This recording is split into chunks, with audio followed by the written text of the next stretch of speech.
ansiosos. Yo creo que todos en algún momento hemos estado ansiosos. El problema con la ansiedad es que cuando ya se convierte en un estilo de vida es algo grave. Todos tenemos momentos de ansiedad, pero algunos hemos vivido vidas basados, anclados, sumidos en la ansiedad. Todos hemos tenido ansiedad en algún punto. Recuerdo cuando faltaban unos 3 meses para que me casara con Cindy, y de repente un día Cindy me dice, oye, siento una bolita aquí en el cuello. Y yo le dije, no, pues hay que ir con el doctor. Fuimos con un doctor. Pues el doctor, de esos que llegas y no te da confianza por alguna razón, como que hay una intuición ahí, y yo no le tuve nada de confianza. Le dijo a Cindy, no es nada. Tómate un desinflamatorio. La verdad ni recuerdo bien, pero yo recuerdo que no le tuve confianza a ese doctor. Y le dije a Cindy, no, pues hay que ir con otro doctor. Cindy es muy relajada. Dijo, no, pues como que Cindy yo creo que sí le creyó, pero yo no. Entonces le dije, no, vamos con otro doctor. Y ese otro doctor de repente nos dice, oye, pues puede ser esto, pero te voy a mandar con un especialista. Entonces recuerdo que fuimos con el doctor Leal, que es un doctor muy bueno en Chihuahua, que es especialista, endocrinólogo, no recuerdo, creo que sí. Y el doctor Leal le dice a Cindy, oye, esto puede ser grave. Y de hecho necesita cirugía. Entonces recuerdo que pues estuvimos haciendo gestiones para la cirugía de Cindy. Y ahí estábamos el día de la cirugía. Estábamos la mamá de Cindy, estaba yo, estaba Cindy. Recuerdo que la llevaban en una camilla y yo vi a Cindy con mucha ternura. Y yo estaba ansioso, estaba nervioso, estaba ansioso. Pero yo veía a Cindy con una cara de paz. Yo me estaba muriendo por dentro.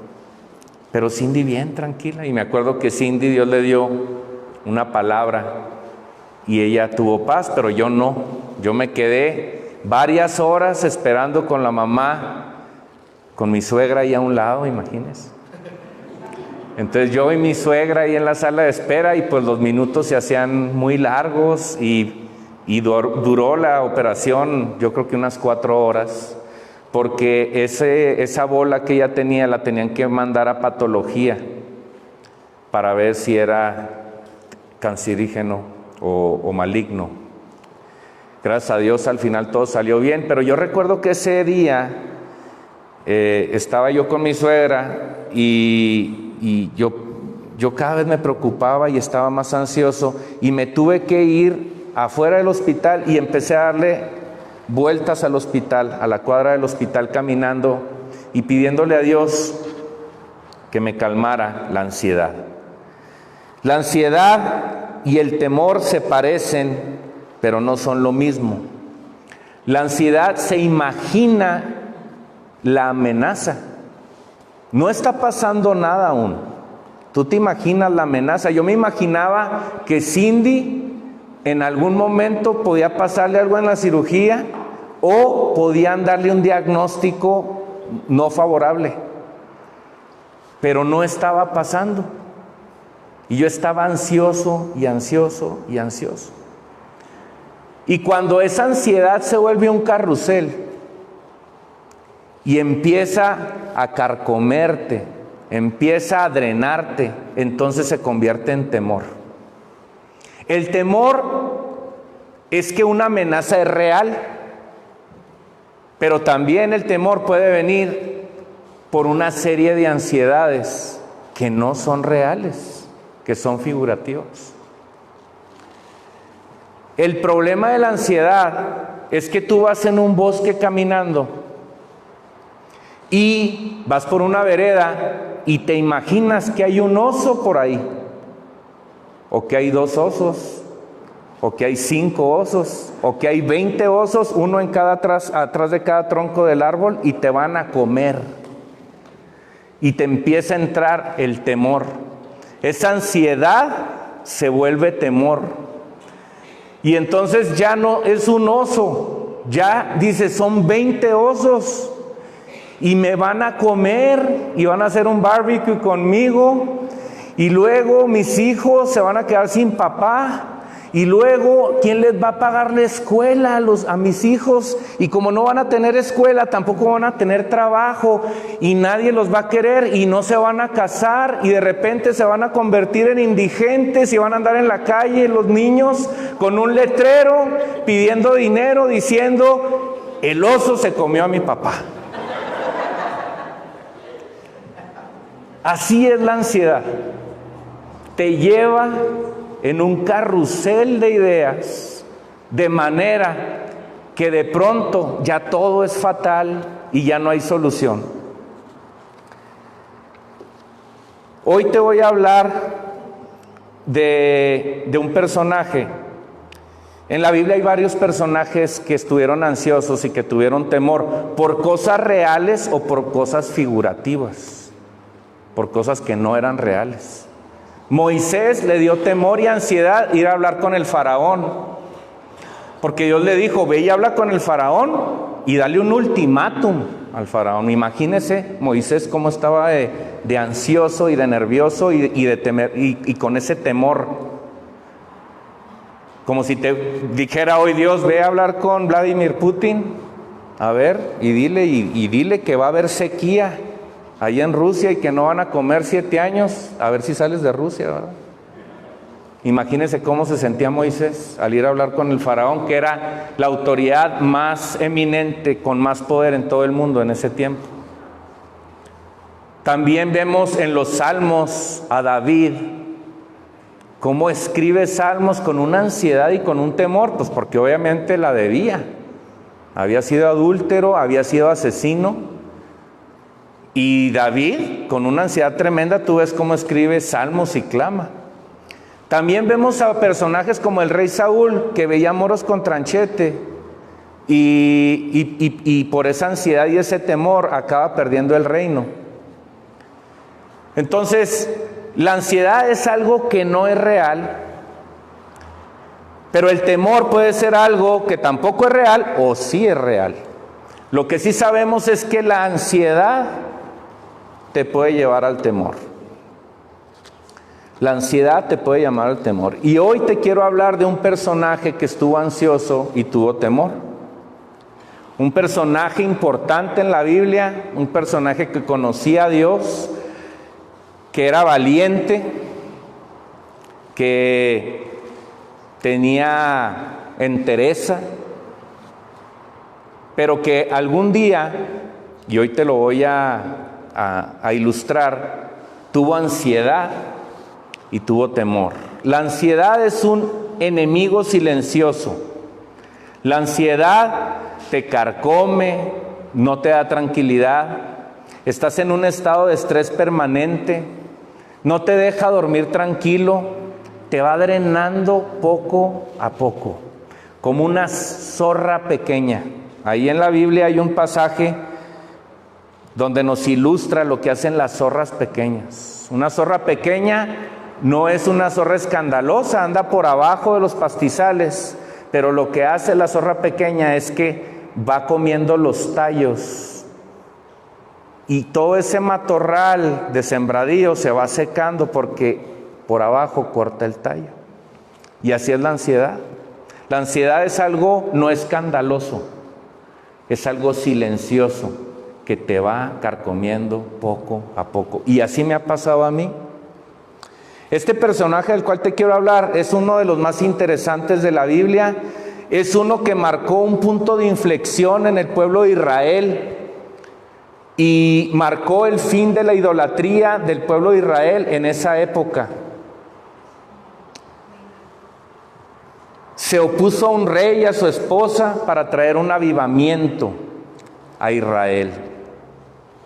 Y su nombre es Elías. ¿Quién ha escuchado hablar de Elías? ¿Algunos? Elías es un personaje importante en la Biblia. Su nombre es El significado de su nombre es: mi Dios es el Señor.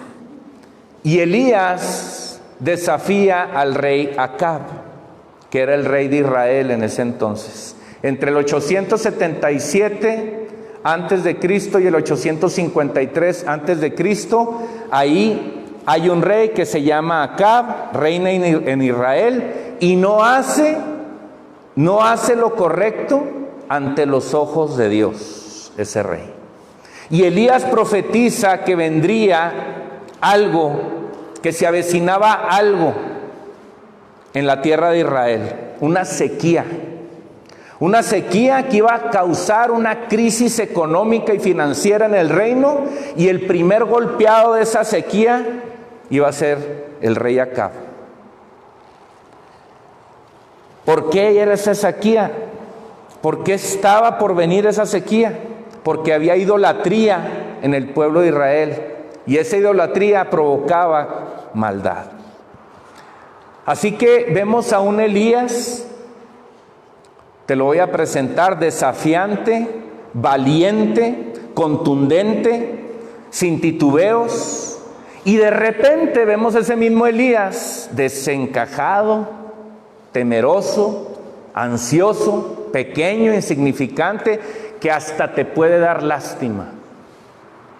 Un Elías que era uno y de pronto fue otro.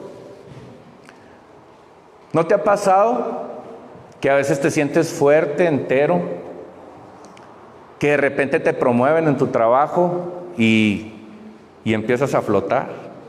O que te va bien en un negocio y empiezas de repente a sentir una paz.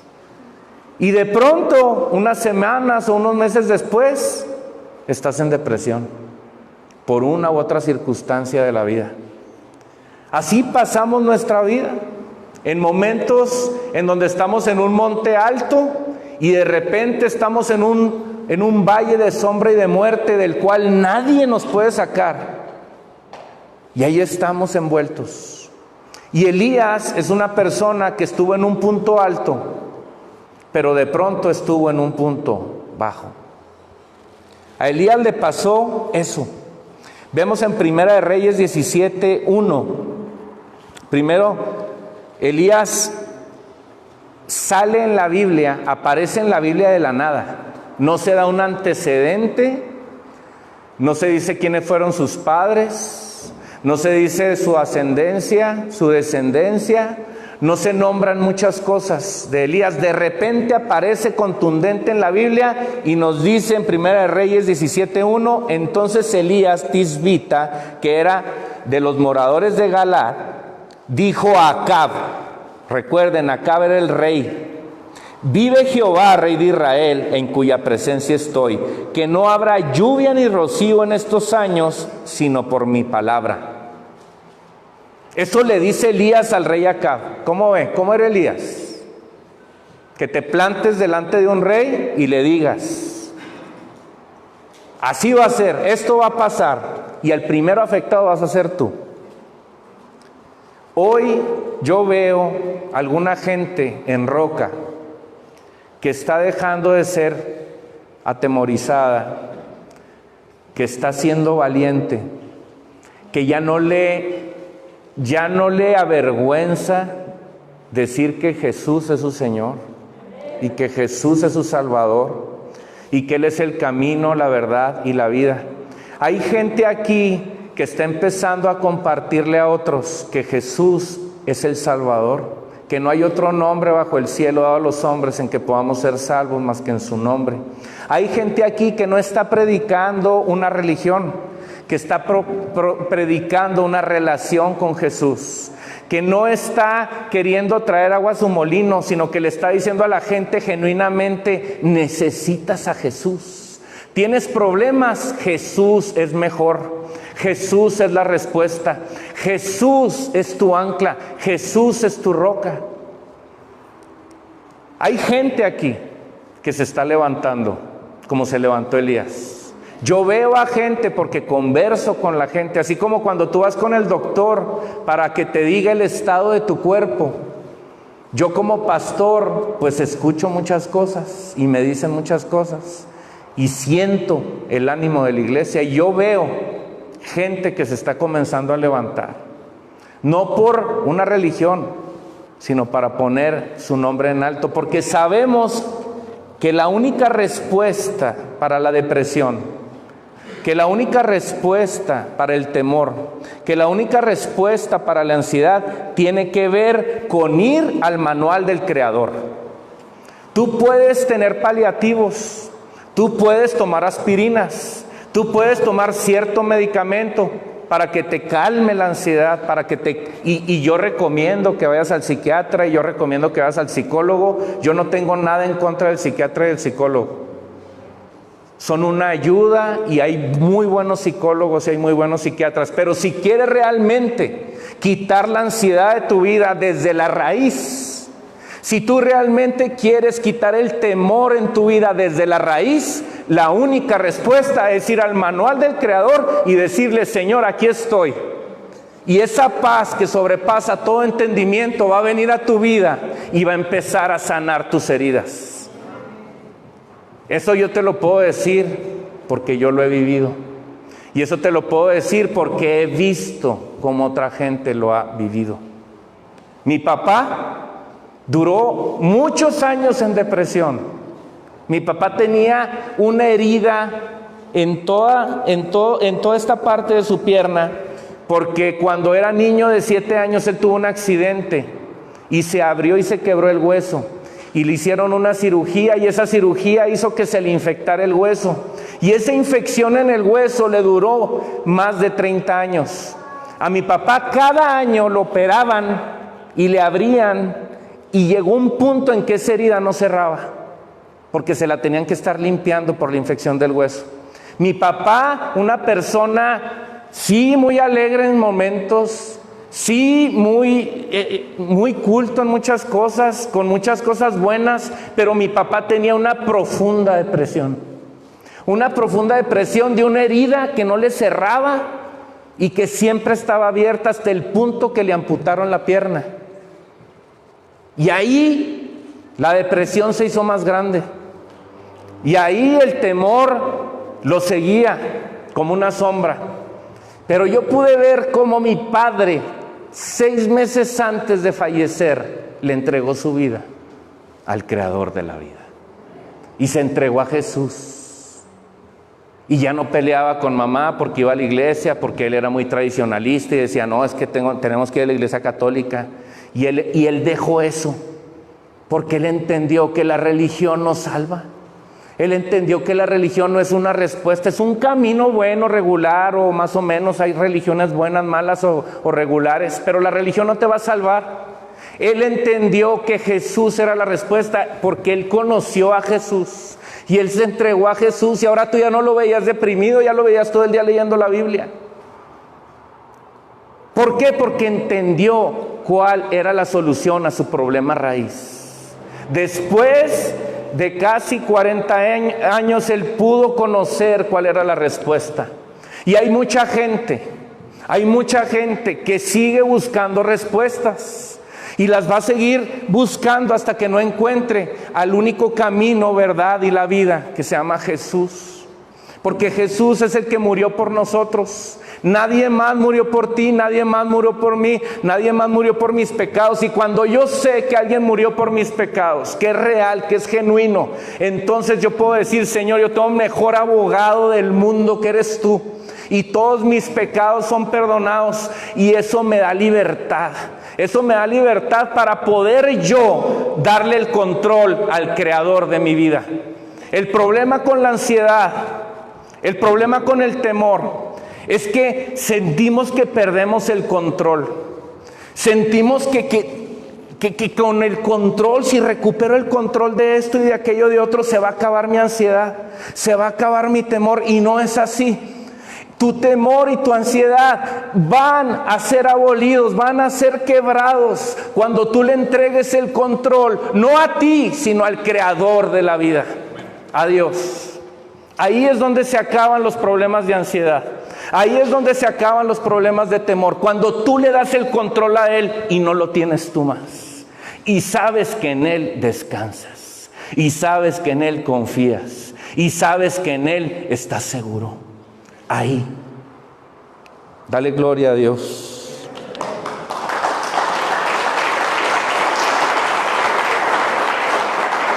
Así que Elías tiene temor.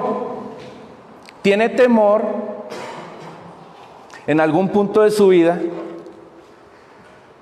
Está ansioso en algún momento de su vida. Pero Elías comienza muy bien. El relato de la historia comienza muy bien. En el relato de cómo comienza la historia, él no tiene temor y confronta al rey Acab.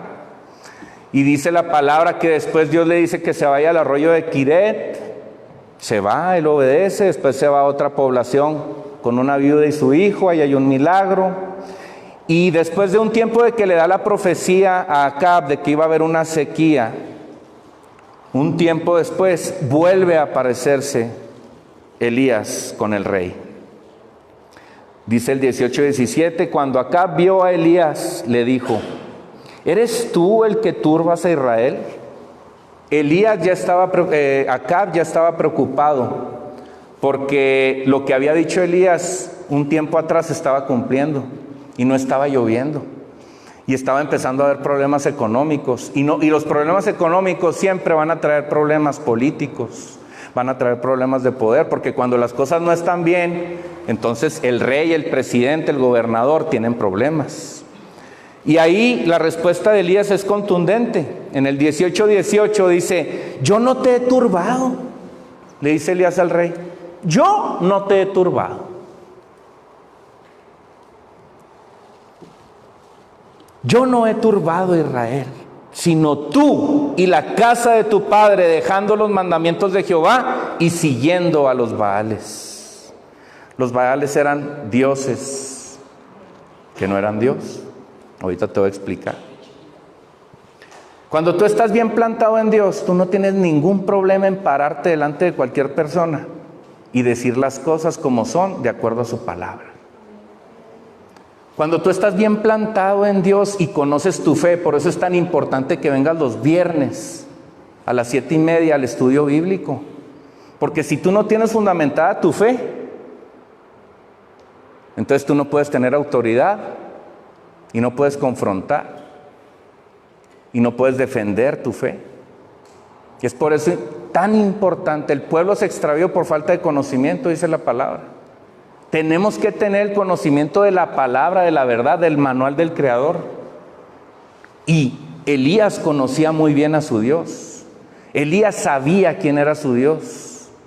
Y por eso estaba plantado. Ahí, cuando tú estás plantado en Dios, ahí no hay confusión, ahí no hay temor, ahí no hay ansiedad, ahí hay claridad, hay determinación, ahí hay visión. Sabes de dónde vienes y sabes a dónde vas. No tienes ningún problema en defender tu fe. Tienes una convicción porque conoces a Dios y conoces su palabra. Pero cuando no sabes muy bien cómo defender tu fe, estás en tierras no firmes. Entonces ahí estás expuesto a que la ansiedad y el temor te acorralen. Ahí no hay claridad. Ahí nos imaginamos problemas, ahí vivimos vidas con temor. Elías no tenía temor al rey. En el 18-19 nos dice, fíjese, los pantalones de Elías. Le dice al rey Acab: envía pues ahora y congrégame a todo Israel en el monte Carmelo. Y los 450 profetas de Baal y los 400 profetas de Acera que comen de la mesa de Jezabel.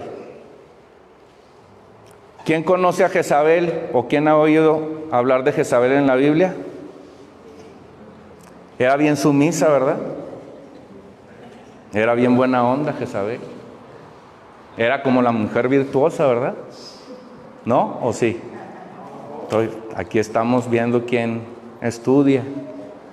Era humilde, tranquila, ¿no? No, ¿verdad?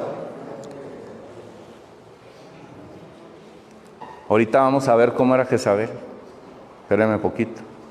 Entonces Acab convoca al pueblo de Israel en el monte Carmelo. Elías ya tenía el respaldo de la profecía que le había dado de que iba a ser sequía, de que iba a haber sequía, y se estaba cumpliendo. Y en base a eso le dice al rey Acab: tráeme a todo el pueblo. Así de calzonudo estaba Elías.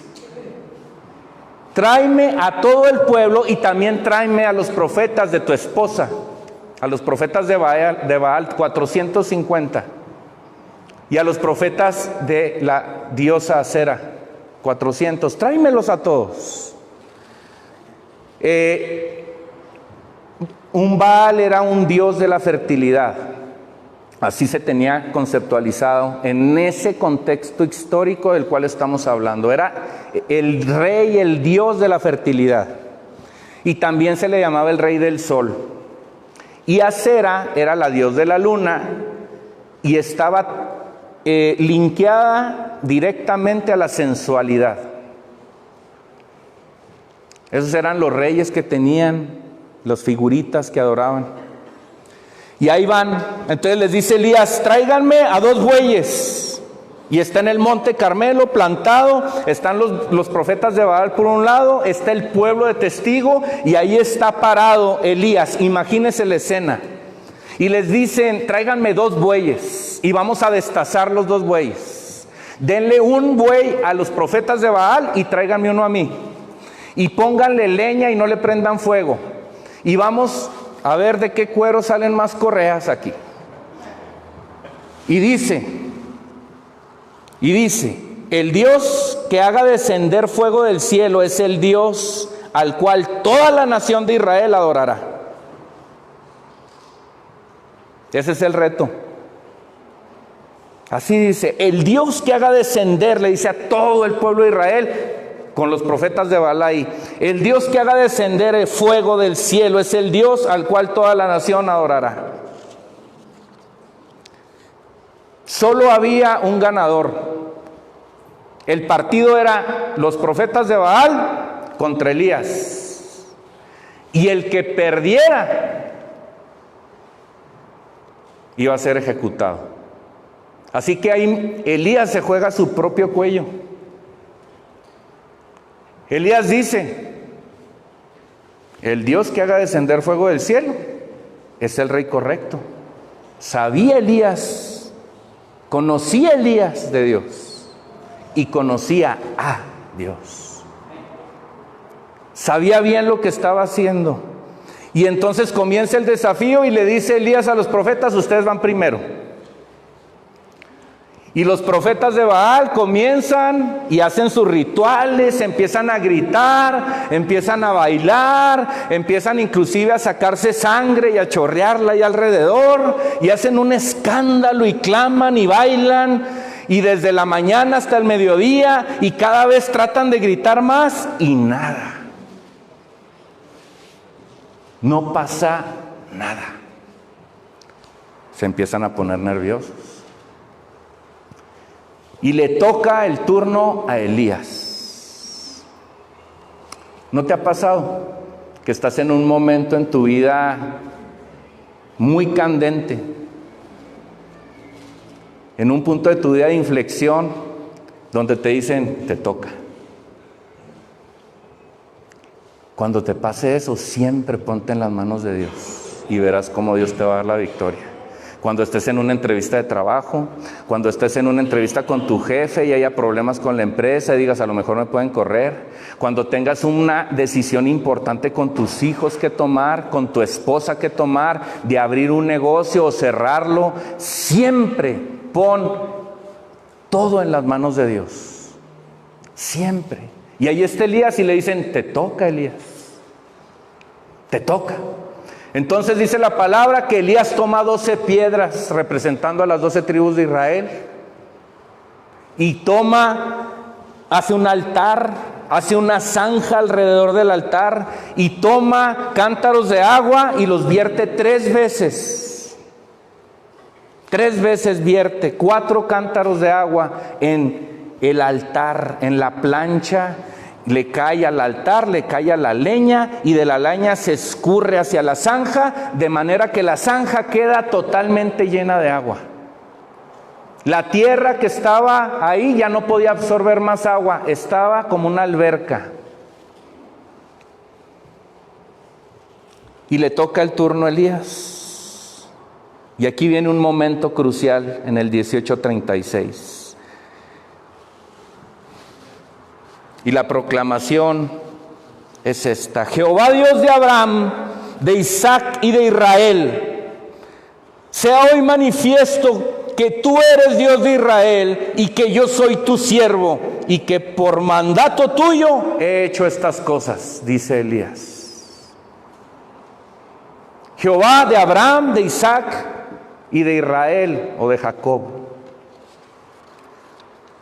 Después en el 18:37 dice: respóndeme, Jehová, respóndeme, para que conozca este pueblo que tú, oh Jehová, eres el Dios y que tú vuelves a ti el corazón de ellos. En el 38 dice: entonces cayó fuego de Jehová y consumió el holocausto, de la leña, las piedras y el polvo, y aún lamió el agua que estaba en la zanja.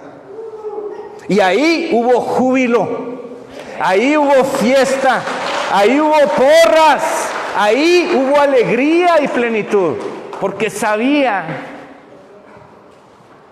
Elías y sabía Dios que el corazón de ese pueblo que estaba ahí como testigo, miles y miles y miles de personas, volvían su corazón al Dios de Israel, al Dios poderoso, al único Dios.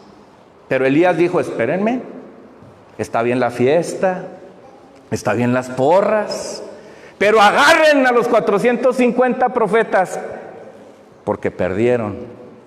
Y ahí quedaron los profetas. Ahí quedaron los profetas de Jezabel.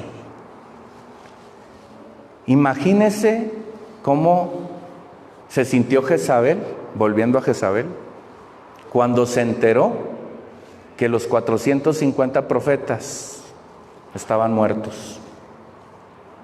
Si a uno, cuando le pasa algo a una mascota, anda uno ahí llorando, ¿verdad?, por un perrito, un gatito. Imagínese esos 450 profetas muertos, que ella los dirigía al final, Jezabel los dirigía. Y aunque llovió después de esto, porque Dios hizo llover en la tierra y hubo bendición, alguien estaba muy enojada. Nunca subestimes a una mujer enojada. Nunca subestimes a una suegra enojada. Yo recuerdo que mi suegra tenía cierta molestia conmigo cuando yo era novio de Cindy. Y Cindy se fue a estudiar a Inglaterra. Y yo ya tenía mi anillo. Y yo dije, tenía una decisión muy importante que tomar. Porque normalmente el protocolo te dice, pues ve con los papás antes y luego ya entrégale el anillo a la novia. Y yo dije, ¿qué hago? Es que mi suegra como que ahorita no me quiere. Entonces yo tenía una decisión, o me voy a Inglaterra y se lo doy y no le digo nada, o voy y hablo con mi suegra y mi suegro. ¿Qué cree que hice? No me da como pastor, ¿eh? Pues me fui a Inglaterra sin decirles nada. Dije, más vale pedir perdón a pedir permiso. Al cabo que ya me dice que sí allá, pues ya venimos, ya que nos pueden, nomás me van a regañar, ¿verdad?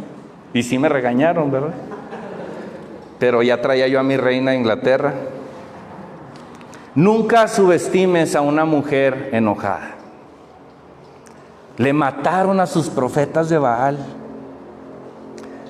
Y Elías, mientras tanto, estaba en la cúspide, en la fama. Todo el mundo hablaba de Elías y cómo Dios lo había usado. Su Instagram estaba lleno de seguidores. Su Facebook tenía likes y corazoncitos y todo lo que se te ocurra. Y Elías, pues, feliz que Dios lo hubiera usado, ¿verdad?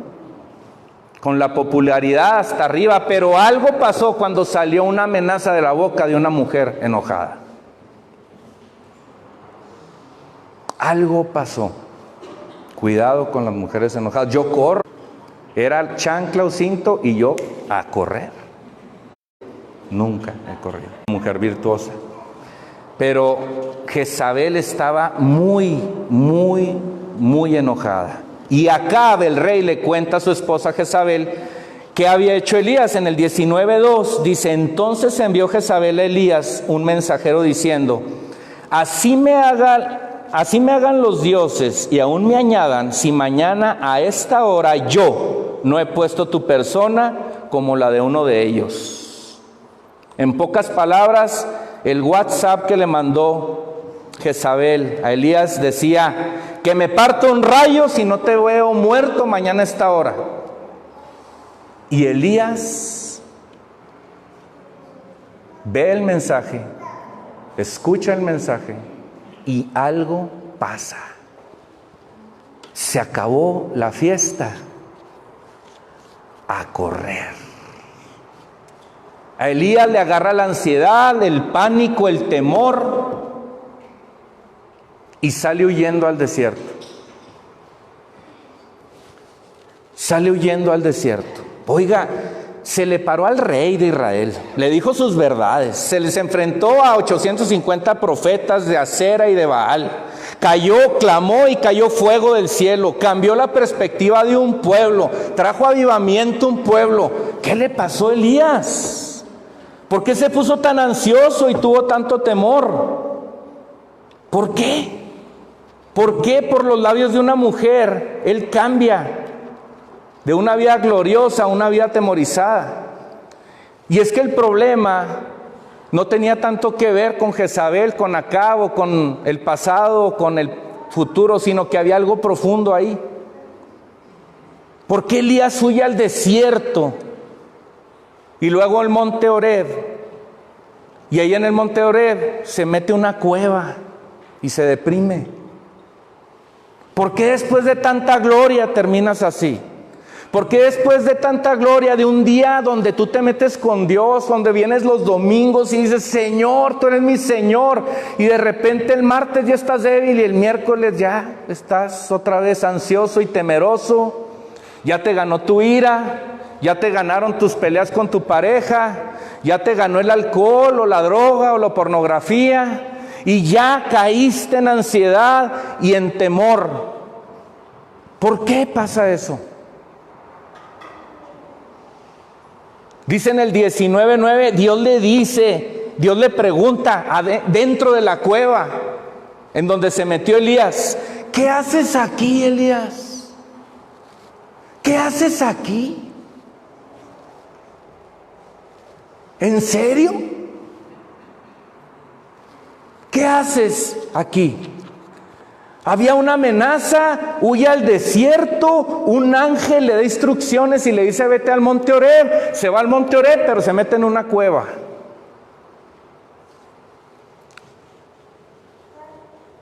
Y ahí en la cueva sigue la ansiedad y el temor. ¿Cómo es esto? Al diablo se le ha dado una autoridad limitada. Mucha gente cree más en el diablo que en Dios. Mucha gente tiene más fe en el diablo que en Dios. Y luego cuando venimos a la iglesia y hablamos del diablo, la gente dice: no, el diablo como que no existe. No, el diablo sí existe. Así como existe Dios, existe el diablo. Y al diablo se le ha dado una autoridad limitada. El diablo nos enseña la palabra que él no es omnisciente como Dios. Él no conoce lo que estás pensando, pero es un estratega y sabe y te estudia. Y observa y analiza y conoce tus debilidades, tus gustos, y sabe cómo atacarte. Dice Primera de Pedro 5:8: sean prudentes y manténganse atentos, porque su enemigo es el diablo y él anda como un león rugiente buscando a quien devorar. Pero ustedes manténganse firmes y háganle frente. Palabras claves: estén atentos, manténganse firmes y háganle frente. Jezabel representa a Satanás. ¿Y qué hizo Elías con Jezabel? Le hizo frente. Él le llegó el mensaje de WhatsApp, lo vio y corrió. ¿Le hizo frente? No. ¿Elías se mantuvo firme? No. ¿Claudicó? ¿Huyó? ¿Estuvo atento a la instrucción de Dios? No. Él inmediatamente, tú lees el relato y ve el mensaje y corre. Ni siquiera va y busca a Dios para decirle, Señor, ¿qué hago? ¿Cuál es la estrategia? ¿Cómo me defiendo? No lo hizo. ¿A quién le haces caso tú? ¿A qué voz le haces caso tú cuando estás en ansiedad y en temor? ¿Le haces caso a la voz de Jezabel? ¿Le haces caso a la voz de Satanás? Que te dice no vales nada, ya no te vas a poder levantar, no tienes propósito, no eres digno, tu tiempo pasó. Huye, atemorízate, mantente en ese estado de ansiedad. ¿Escuchas la voz equivocada o escuchas la voz de Dios? Cuando Elías huye, Dios le manda a un ángel en el desierto, y ahí en el desierto, debajo de un arbusto, deseando morir, según dice la palabra, porque fíjense, Elías se quería morir. Elías, ¿qué te pasa?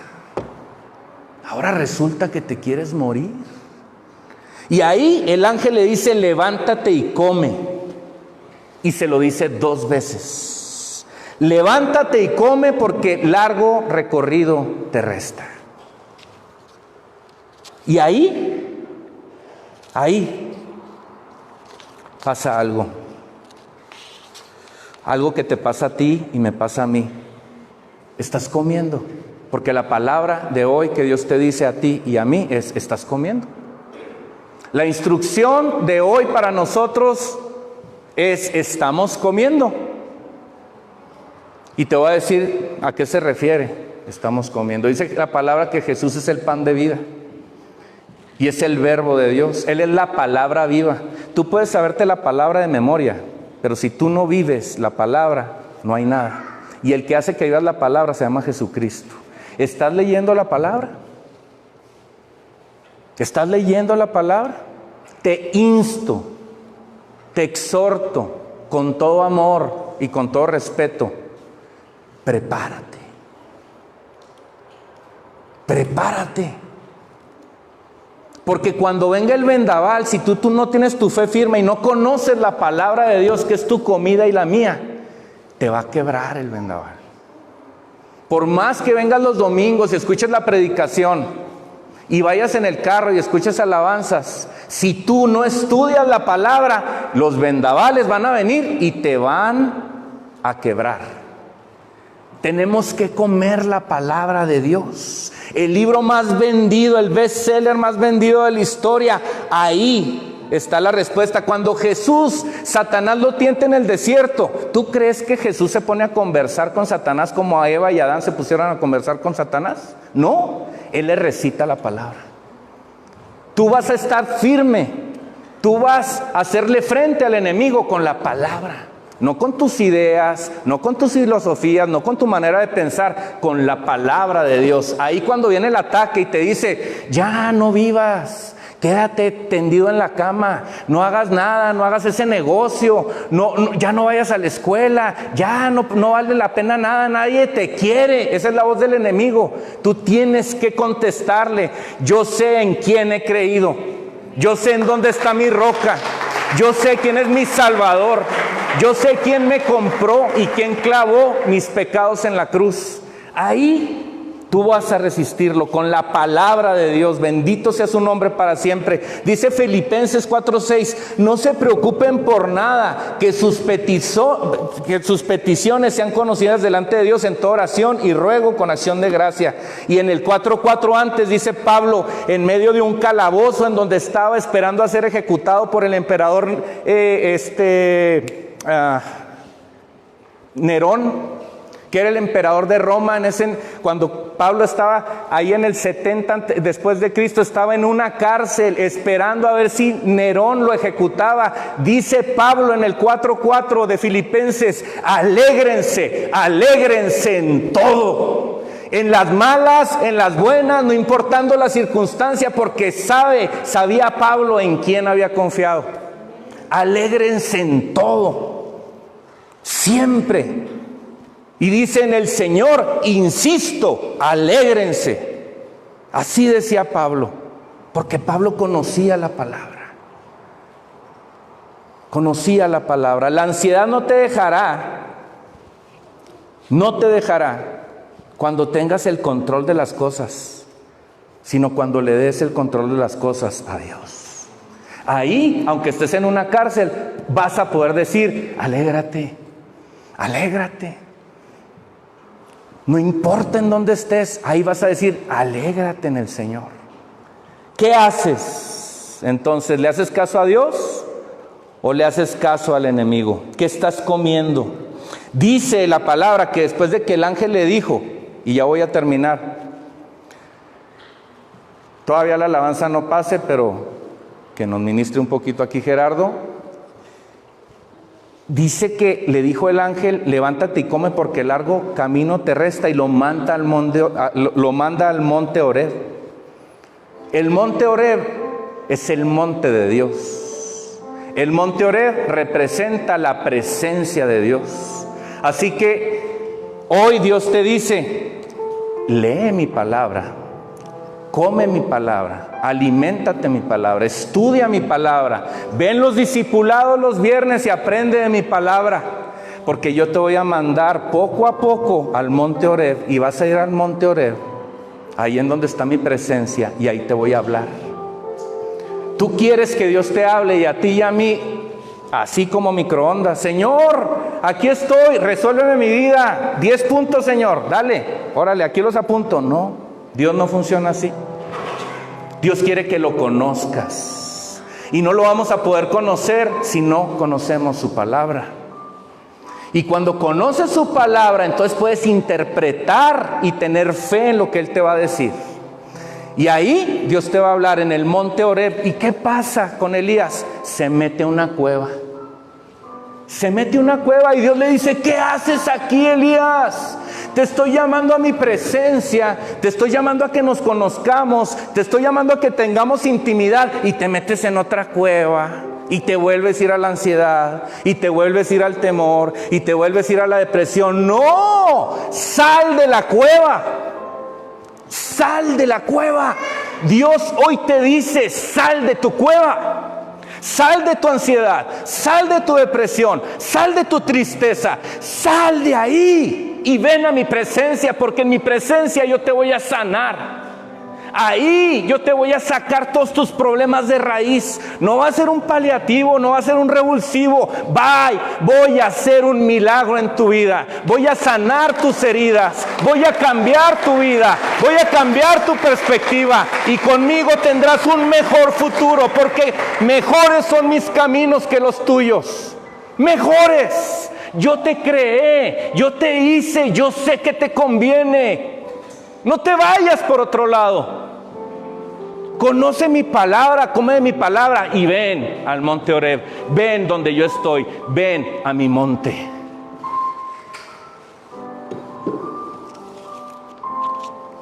Cuando sintió Elías su presencia, dice la palabra, que salió de la cueva y hubo un viento huracanado. Hubo un viento poderoso. Y era una manifestación de Dios, pero ahí Dios no le habló. Y hubo un terremoto. Y sí, ahí estaba Dios, pero Dios no le habló. Y después del terremoto hubo fuego. Y ahí Dios no le habló. Dicen el 12: tras el terremoto vino un fuego, pero el Señor tampoco estaba en el fuego. Luego vino un silbo, un silbido apacible y delicado. Y cuando Elías lo percibió, se cubrió el rostro con su manto y se quedó a la entrada de la cueva. Ya no entró, se quedó en la entrada. Y ahí Dios le habló. Mira, Dios va a estar contigo cuando vas manejando en el coche. Dios va a estar contigo cuando estás en el trabajo. Dios va a estar contigo cuando estés paseando en el parque con tus hijos. Dios va a estar contigo ahí, te va a bendecir y se va a alegrar contigo. Pero Dios te va a hablar sus secretos en el silbido apacible, no en tu ajetreo diario. Cuando tú te metas en un cuarto y le digas: aquí estoy, Señor, te quiero buscar y quiero tener intimidad contigo. Donde ningún ruido del celular, ni de los mensajes, ni de las redes, ni de nadie que me hable por teléfono, ni de mi trabajo. Esos minutos en tu cuarto, en donde tú le dices: aquí estoy, Señor. Ahí Dios te va a decir sus secretos. No es que Dios no estuviera con Elías en el terremoto, ni en el huracán, ni en el fuego. No, ahí estaba Dios con él. Pero cuando tú quieras una dirección en tu vida, tiene que ser en esa intimidad que tú provocas con Dios, en ese silbido apacible. Ahí Dios le dijo: ve y unge al rey de Siria, ve y unge a un nuevo rey de Israel, ve y unge a Eliseo, que va a tomar tu lugar un día. Cuando tú te metes con Dios en esa intimidad, Él no solo te va a ungir a ti, va a ungir a tus hijos, a tus nietos, a tus generaciones, hasta 1000 generaciones. Ahí tú marcas el destino de tu familia. Ahí tú marcas el destino de tus hijos. Ahí tú marcas el destino de tu descendencia. En la intimidad. En la intimidad. En el secreto. En la oración secreta. Ahí. La ansiedad no se combate queriendo más control. Si tú quieres más control, no vas a poder. Va a ser muy temporal y vas a volver a caer en el mismo ciclo. Pero si tú le das el control a Dios, ahí se va a acabar. Ahí se va a morir. Y cuando venga el enemigo y te quiera amedrentar, tú vas a saber cómo defenderte con la palabra. Y tú vas a tener las instrucciones de saber a dónde vas en el silbido apacible de Dios en tu vida, en la oración secreta. Dice Santiago 4:7: por lo tanto, sométanse a Dios, opongan resistencia al diablo, y Él huirá de nosotros. Tú vas a resistir al diablo sometiéndote a Dios. Y nos vamos a someter a Dios buscándolo. Así que hoy yo te invito a que, si estás como Elías, que si vives con ansiedad, hoy pases aquí al frente conmigo. Yo he vivido con ansiedad mucho tiempo. Y en temporadas en mi vida esa ansiedad me ha causado temor. Hoy te puedo decir que soy libre. Pero te puedo decir también que vienen voces que me hablan y me dicen: no puedes, no va a prosperar. Me preocupan por mis hijos, pero tengo la palabra y tengo el silbido apacible de Dios que me dice: no temas, porque yo estoy contigo a donde quiera que vayas. Así que yo te invito hoy a que, si tú tienes ansiedad o temor, pases aquí al frente y se lo entregues a Dios y le digas: Señor, aquí estoy, Háblame en el silbido apacible, Padre. En ese silbido apacible que solamente tú me puedes susurrar.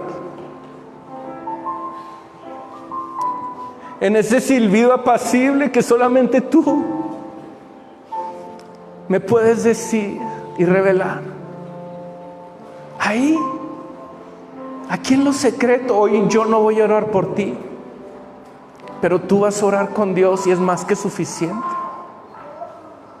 Porque el Espíritu Santo vendrá. Porque cuando tú reconoces tus debilidades, ahí Dios se perfecciona. Ahí Dios se perfecciona. Dile: Señor, aquí estoy. Te entrego mi ansiedad.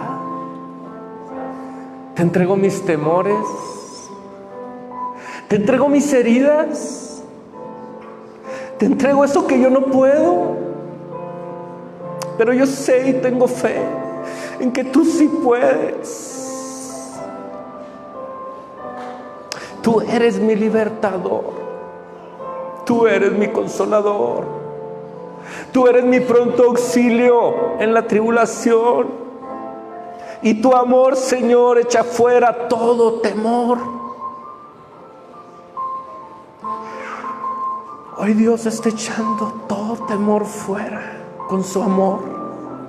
Ese amor que dio por ti en la cruz y que sigue dando hoy, abogando por ti, intercediendo delante del Padre. Aquí estamos, Señor. Aquí estamos, Padre. Queremos entregarte nuestra vida. Queremos entregarte esa losa que traemos. Esa mochila, tú tienes que declarárselo al Señor, porque el poder de la boca, ahí hay poder. En tus labios, en lo que confiesas hay poder. Con tus labios hoy dile: Señor, te entrego mi ansiedad. Te entrego mi temor. Tú eres mi Rey. Tú eres mi Salvador. En ti está la respuesta. Tú eres mejor. Tú eres la vida. Tú eres el camino. Tú eres la verdad. Tú eres la verdad. Sigan orando mientras el grupo de alabanza pasa. Sigan orando, sigue orando. Y si tú aún quieres pasar, pasa. Pasa con nosotros. Y dile al Señor: aquí estoy, Padre. Aquí estoy. Aquí estoy, Señor. Te entregamos todo, Padre. Te entregamos todo, Señor. Queremos alabarte y queremos adorarte. Hoy quiero cantar una canción como nunca la había cantado, cantándotela a ti, Señor, como si tú estuvieras aquí visiblemente enfrente de mí y yo te quisiera abrazar. Y antes de que te quisiera abrazar, tú ya me estás tomando, Señor. Me estás vistiendo con una nueva vestidura, con un nuevo calzado, y me estás poniendo un anillo. Me estás poniendo una armadura. Me estás ayudando, Señor, y sanando. Te lo pido, Señor.